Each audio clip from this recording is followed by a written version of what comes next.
Hey everyone, Christopher here, and welcome back to the Boldly Grow Homestead.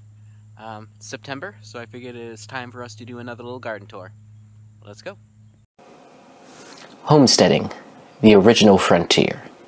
These are the adventures of the Boldly Grow Homestead. Its continuing mission to coexist with the environment, to find new plant varieties and new inspirations, to boldly grow like no one has grown before. Before I get too into the tour, my first sweetie cherry tomato of that MI Gardener, Luke over at MI Gardener promoted. So I'm gonna try it first time. Oh, that's good. That's really good. And there's more where that came from. Yeah, so here we are with the sweetie cherry tomato. Let's see, we got plenty on here. It's loaded. It's one of the tomato plants that has been spared from the deer so far. Hopefully it stays that way. So that was very good. That one I had actually picked a few days ago to let ripen inside because I wanted to make sure I got to at least try one in case the deer got to it. So I'll let these other ones ripen on the vine, and I'm sure they'll taste even better. Gotta do some trimming there. One of my few zinnias plants has survived. I need to trim that guy off, but I got some beautiful blooms there. Believe this is a patty pan squash that I transplanted. Starting to flower a little bit. Let's see, there's the zinnias. I just harvested a very large eggplant of this plant the other day. Posted a picture on Instagram and Facebook and so on. But you can see we got another one coming in and more blooms. Okra flowered again the other day, so should be getting some more soon. Let's see, Tabasco pepper there, various bush beans. A sad little tomato plant. It hasn't done anything yet. I don't know if probably doesn't have time at this point, but I'm just gonna let it keep going. Red bell pepper plant that's toppled over, but I'm not sure how well you can see it, but there is a pepper in there coming in. Let's see, more bush beans. Let's see, there's some ready to be harvested. I'll have to do that. Beets, I need to do a little bit of thinning, probably. Much larger tomato plant that just started flowering this week. After we staked it up, so I don't know what variety it is. Amish, the Amish paste tomato. So that would be nice. I've never tried that before, so hopefully we get a few. Let's see what else we got here. A whole mix of carrots from the spring that never rooted. They just went to seed. Same with some radishes in there, and then we got some small dahlias of various colors. Another tomato plant. Not doing much of anything, but I'll let it live out its life, whatever that ends up being. Let's see, a yellow squash. I've had blossom and rot a number of times on this. I don't know if it's a pollination issue or if it's a deficiency issue, but it's not looking so great anymore. I've had to cut it back a lot for powdery mildew. Trailing nasturtium, that's not really trailing, it's just sort of looking green, but it's nice. This might be another wayward zinnia that, I don't know. One of my attempts that mostly failed. This might have been a lone survivor, so hope it'd be nice to see that one bloom. Let's see, in the back here, I had an extra squash that I put in. It's getting a lot of shade back here and powdery mildew issues, so I don't necessarily expect it to do anything, but can't do anything if I don't plant it, so. I don't know, probably just a weed. My other nasturtiums, I think they're starting to be on their way out, but we'll see. I'll keep them going. Another small tomato plant. This one's in the back, so I'm not surprised it hasn't done anything. Here's a regular cherry that I bought as a start. I don't know where the label went, the tag, but it's just a cherry tomato, and you can see we're starting to get some ripeness on here. I had a lot more cherries on here, but the deer did get some of them. But thankfully, they left some for us. Kohlrabi, definitely taking a beating from the cabbage moths, caterpillars and stuff. I picked them off when I can see them, but they seem to hide well. And the slugs are getting at it too, but we got at least one good head coming in there. Some other smaller ones trying. Let's see another one right back there. So hopefully, we'll see. Got some calendula. Nice pretty color there. Bunch more bush beans. I'll have to check those, because you can see some pods hanging down. This is the beet. There was radishes on the other side. My bad. Most of the beets didn't make it, but there's just one. And it looks like I might actually get a crop. My first root crop. This is supposed to be a yellow bell pepper. I think it's got a little sunburn. But hopefully that ripens and survives. This is a patty pan plant. See, we got our second patty pan coming in there. Not sure how well you can see it. Yeah, there it is. But it's clearly got issues with, I presume, vine borers. I'm surprised it's lasted this long. And again, I had to trim this back a lot for powdery mildew. I've noticed this a few times on the squash over here. The blooms, you probably can't. There we go. The bloom's going white. I'm not sure if that's from the vine borer or if it's getting bleached from the sun, but I've never seen that before this year, and it's only been the plants in this area. I think this is the only broccoli that survived the slugs. Let's see, marigold is trying. More calendula. Calendula has been chowed down on by the deer a lot, but what can you do?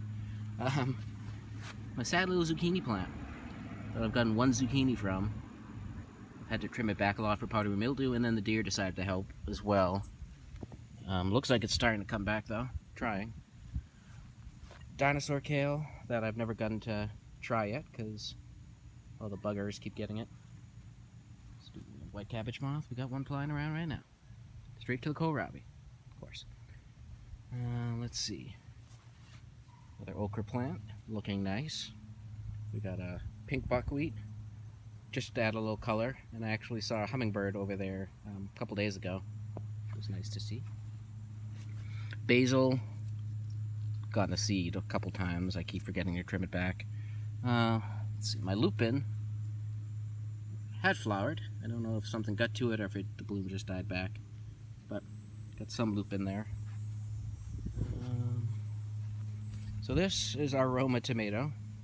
We used to have about 30 plus Roma tomatoes on there, and then in one night the deer came and ate them all, even the ones on the back of it. But it's trying to put on some more, so hopefully we get some. Still working on our deer mitigation. We're probably going to put up some chicken wire around at least the front part. We don't have enough to go around the whole thing, but at least around the front to try to protect that. Ooh, got some ladies on the bashful buttons. The bashful buttons that are still alive anyways. I've been harvesting a lot of the seed pods so I can try saving my own seeds. These I got all from my gardener. Let's see, green bell pepper plant. I took 2 very small bell peppers off, and we actually just had them last night. The first 2 that were coming in, the deer got, so I wanted to make sure we got at least some. That one's not looking so healthy. Yes, our spicy bell pepper. I'll have a video coming out soon where I did a taste test in the garden. So you see, call it a tomato hornworm, but it's liking the bell pepper, or the spicy bell pepper. I'm sort of just letting it do its thing at this point.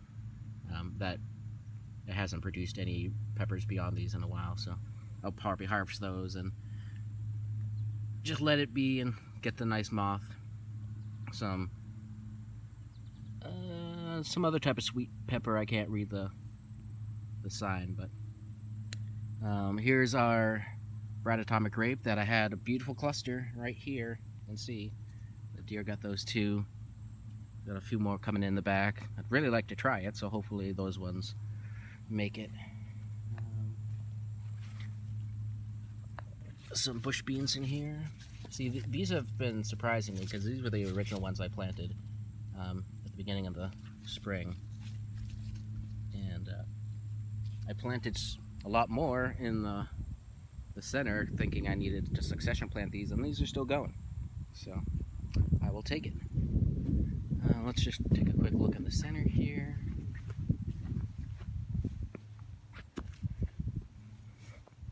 So the milkweed coming back after its attacked by aphids. Got the borage, which seems to like to topple all the time, but the bees still like it. Our evil cabbage moth. Already showed the beans. We got some strawberries. The surviving plants have put out runners, so I'm letting them go wild, and then I'll move them around as necessary. We harvested a strawberry last week. Let's see, we got more coming in and more flowering, so that's exciting. Yeah, anything else in here? Really, I think that's about it. Alright, let's go take, one last thing. This was supposed to be our spaghetti squash plant, but after a number of run-ins with powdery mildew, I think it might have finally succumbed. So I'll probably have to pull that out. So no spaghetti squash this year, but that was something we put in late just for fun, and it's not an ideal location by any means. So no huge loss there. Alright, to the side garden. Alright, here we are at the side garden. First off, we got our raspberry plant there. Looking pretty good. It should start fruiting next year. Our what's supposed to be a bush cucumber, doing a bit more than being a bush. Let's go. We got one back there. Second really big one back there. Another baby one coming in there. I don't know. There's a whole bunch in here. We don't eat a lot of cucumbers or pickles or anything like that, so one plant is usually even too much for us, but that's why I've been giving them away.